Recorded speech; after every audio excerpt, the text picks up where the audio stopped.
శుక్రవారం స్త్రీలు చేయకూడని కొన్ని పనులు ఉన్నాయి. అవి ఏమిటంటే శుక్రవారం తలలో పేలు చూడరాదు మొదటిది.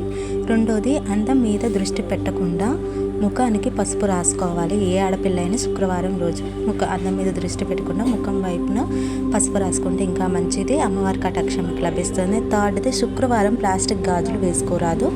ఎందుకంటే మట్టి గాజులే వేసుకోవాలి, ప్లాస్టిక్ గాజులు అనేది ధరించకూడదు. నాలుగవది నలుపు రంగు బట్టలు వేసుకోరాదు. ఇంకొకటి ఏంటంటే ఐదవది ఏంటంటే శుక్రవారం మాంసాహారం తినరాదు. అసలు మాంసం అనేది ఫ్రైడే రోజు తినకూడదు. 6 పాలు, పెరుగు, కారం, చింతపండు, ఉప్పు ఎవ్వరికి ఇవ్వకూడదు. అసలు ఇవి ఎవ్వరికి శుక్రవారం రోజు అసలు ఇవ్వకూడదు. 7వది ఏంటంటే శుక్రవారం ఎవ్వరు పువ్వులు కానీ గాజులు కానీ ఇచ్చినా కాదనకూడదు.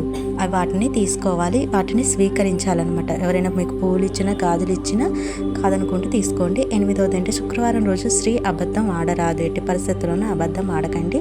9వది శుక్రవారం మెడలో తాళి లేకుండా ఉండరాదు. 10వది గుమ్మం వాకిలి అశుభ్రంగా ఉండరాదు.